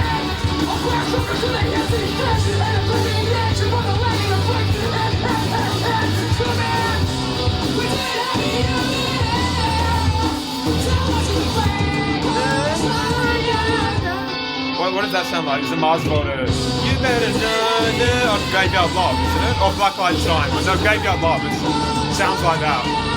Similar melody. I think he copied it from this.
Okay. Not gonna lie, I think a song like that, track 10, Cosmonaut, I think something like that I'll appreciate it more on later listens where I start to like granulate the album a little bit and consider each song on its own without being surrounded by the others. Because as it stands, it was good. It felt very similar in feel to something like Rolodex Propaganda or like Mannequin Republic, Sleepwalk Capsules, that sort of thing. At this point in the album, that did feel a little bit redundant, especially as it didn't have a whole lot new to say melodically, rhythmically, texture-wise, etc. And I know I did talk about liking the formula generally, but that was very much the formula, and that's probably something that would At this point in the album, when I've heard that formula so many times, I would probably appreciate that on its own merits alone, without the other songs, without the album context, a lot more than I appreciate it on a first album listen. So, I will say what I liked about it, because there was a lot I did like about it. The instrumental refrains that started off the song, where there were no vocals, and Omar, again, just doing this crazy sort of wizardry with his guitar. You know, he always said he never knew music theory. Like, he can't read music. He never knew music theory, and he's actually not, like, super technical a guitarist. He just has this real natural feel for bizarre melody that nevertheless works super well. Like, he's good at that. I don't know how he does it, not knowing barely any music theory. I have no idea how he does it. Because isn't the story with Bedlam, like Bedlam and Goliath, Mars Volta's fourth album, he basically orchestrated the whole thing, like every part of every instrumentalist, even the drums, mostly just by like beatboxing the parts or humming them, and just telling, like, he hears this in his head. He's a prodigy for sure. Omar's one of the real prodigies of modern music, and I don't think his hit rate is 100% for sure. Like, he certainly has some dud songs on those Mars Volta albums, but no, God, what he's able to achieve when he's at his best is just phenomenal. Super, super phenomenal. He has just a total knack for making his guitar sing in ways that few other guitarists and instrumentalists and songwriters can do. So massive credit to him, man. Massive credit to Omar. I love you, man. But yeah, otherwise, the chorus, again, was very good. Verse, very forgettable. Same story for a lot of these songs. Verses just felt like sort of one note, shouted, things that might be more memorable as you listen to them more, but on first listen, you just go over your head. Chorus, a lot more memorable, really melodic. Cedric, an amazing vocalist, as always, can hit incredible notes cleanly if he wants to, or if he doesn't want to do that, he can go at them with a whole lot of grunt and aggressive power. So yeah, that just felt like another very typical At the Drive-In song. Not one of the clear highlights, and I'll probably forget it pretty quickly. On this first listen, that is. I'll probably forget it pretty quickly. On subsequent listens, it'll stick out more. But right now, sort of, I'm living for the more unique tracks, which you've got in something like Enfilade. Or even Quarantined, I guess, to an extent. But yeah, no, these last two tracks, good, not great. I'm hoping this last track will be top tier. Top tier way of ending off the album. And it is a 5-minute song, so once again, I'm guessing we're in the experimental territory here. It's called Non-Zero Possibility. There's a non-zero possibility of this track being garbage, but there is a hugely non-zero possibility of this track being amazing. I'm sorry, that was so corny. Let's just forget I said that and let's just get into it. This is track 11, final track on this really good album, At the Drive-In's Relationship of Command. 5 minutes 34 long, non-zero possibility. Let's go. Honestly, the only part I really enjoyed about that track was the piano line. Genuinely, that was probably the one bit of that song that stuck out. When we got that at the beginning, I was like, okay, we're certainly in for something mellow. It has a bit of an eerie vibe to it, but I think there's a lot of potential here. I think this has potential to build a lot. And that's not really what I feel like we got, to be honest. I don't know, that song was a bit janky. It was a bit janky. The verses weren't much to write home about. There wasn't that much interesting in the way of melody other than that piano line. And the chorus was probably Omar's, worst hook, I'd say, on the album. Maybe except for... No, it's probably better than Pattern... Sorry, Pattern Against Use is probably better than this one, to be honest. I've already forgotten its name. What was it? Non-Zero Possibility, right? Yeah. Yeah, it just felt, I don't know, the vocal melody, I did like how it resolved down to the... I don't know exactly remember, but it resolved to the root note, that's for sure. So there was that. Yeah, it wasn't that good a vocal melody in the verse or the chorus, and the hook didn't justify it, to be honest. The hook sort of... it felt sort of a bit haphazard and all over the place where the vocal melody went. So there are some people that probably love that for sort of how complex it is, maybe harmonically. I really didn't. It felt muddled. A lot of the parts of that song felt really muddled production-wise too, which, again, not a fan. Not a fan of how sort of like there was no punch in that, but it was still abrasive, which is probably the worst thing you can have. Like, it just sort of sounded like a wall of noise. And sometimes that's cathartic, but in a case like that, it was just like I could barely tell what I was hearing. Do you know what I mean? There wasn't enough, the guitar wasn't distinct enough, the drums weren't distinct enough. Only thing that really cut through were the vocals and the piano, and honestly, that wasn't enough to carry me through the whole song. I'd say that was my least favourite track, comfortably, so far on the album.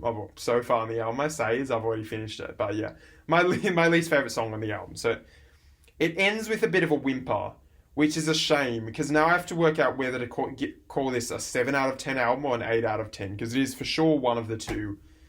I reckon over time it'll probably grow to a very solid 8 out of 10. Right now it's probably like a weak, like borderline 8 out of 10 or 7 out of 10.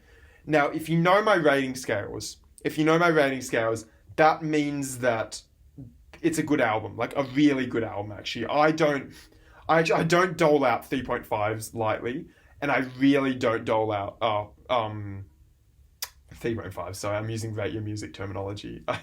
Let me switch gears here. Switch left side of brain to right side of brain. I don't give out 7 out of 10s lightly.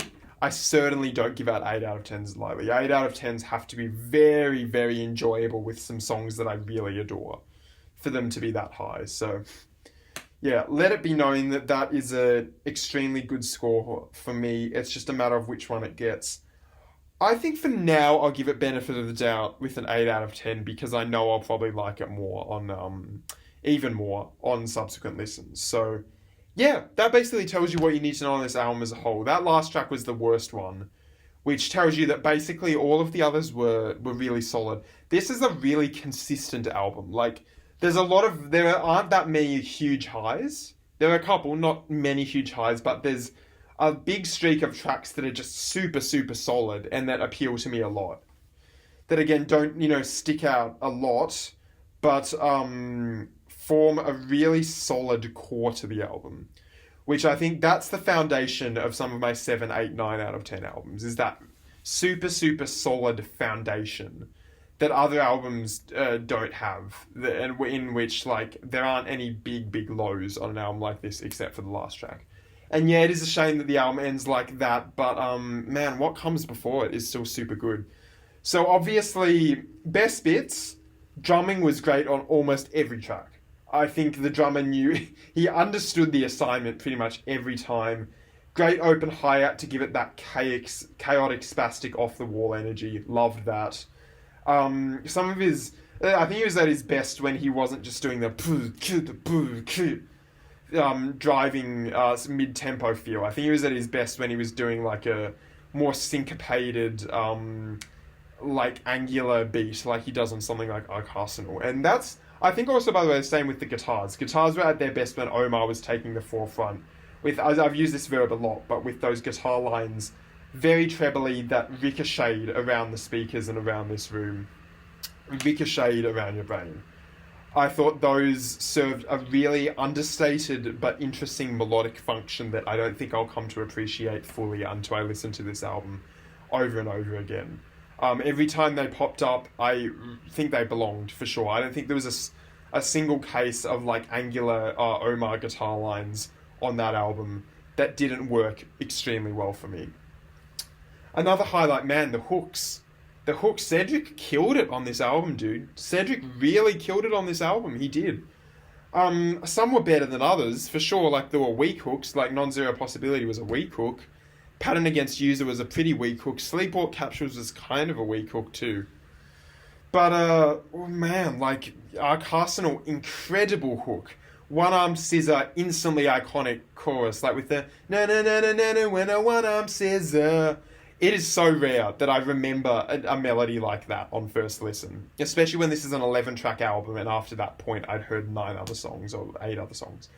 It is extremely rare for me to get to this point and still be able to actually sing you a melody from track 3 that I'd never heard before, which goes to show, in my opinion, that it's just one of his best melodic achievements. I think One-Armed Scissor, very incredible song just on the whole, but especially Cedric's vocals, true masterclass for him there.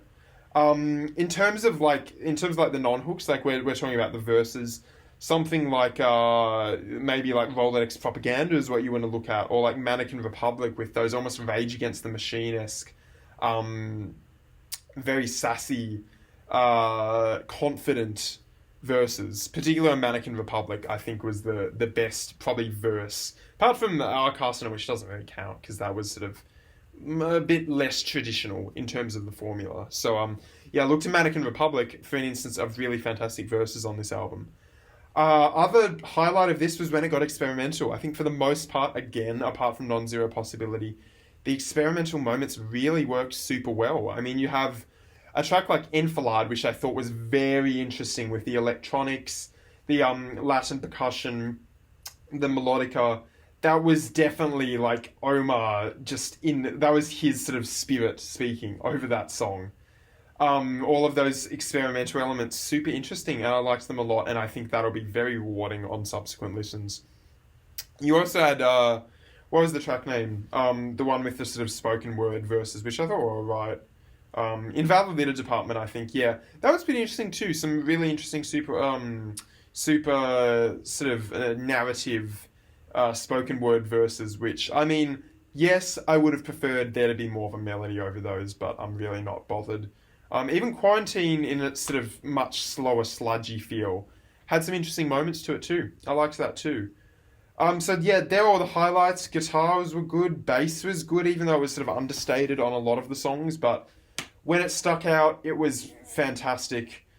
Oh god, what's taking away from it? I guess what's taking away from it on first listen is that I guess there aren't really that many, apart from like the first track and the third track, there aren't many truly exquisite songs. But at the same time, there are a lot of very consistently good songs, and I think I'll come to appreciate those much more as I listen to this album more. So stay tuned for that. I have a feeling this one's going to be a grower, like most Mars Volta's album. Most Mars Volta albums have. I've been filming for a while, so I'm messing up my speech patterns a little bit. Yeah, so I think that's the main thing. If there were more like instant hit exquisite songs, I'd probably give this an instantly like 9 out of 10 on first listen. As it stands though, I think that'll develop and come to me more on subsequent listens.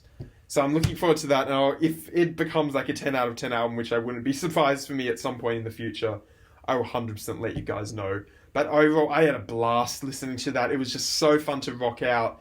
So much latent aggression, energy, even some melancholy at times, and slightly more sensitive moments, which I appreciated.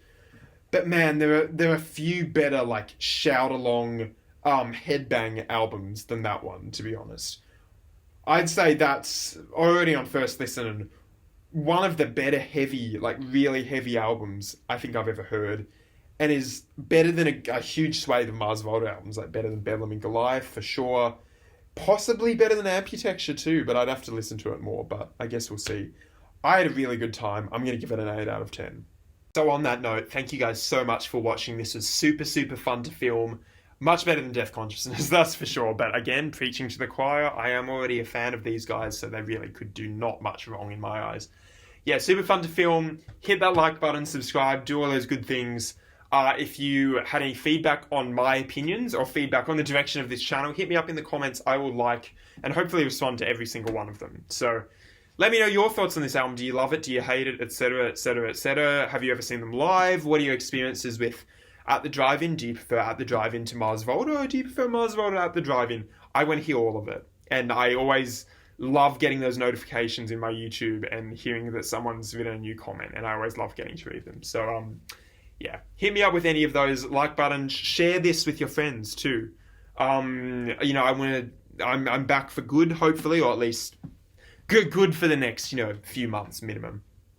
And I'm looking forward to, keeping this channel going, letting it grow a little bit. So, share this around to your friends, share this online. If you enjoyed it, recommend it. It would really mean a lot. So, thank you guys so much for watching, and I will see you in the next video. Goodbye.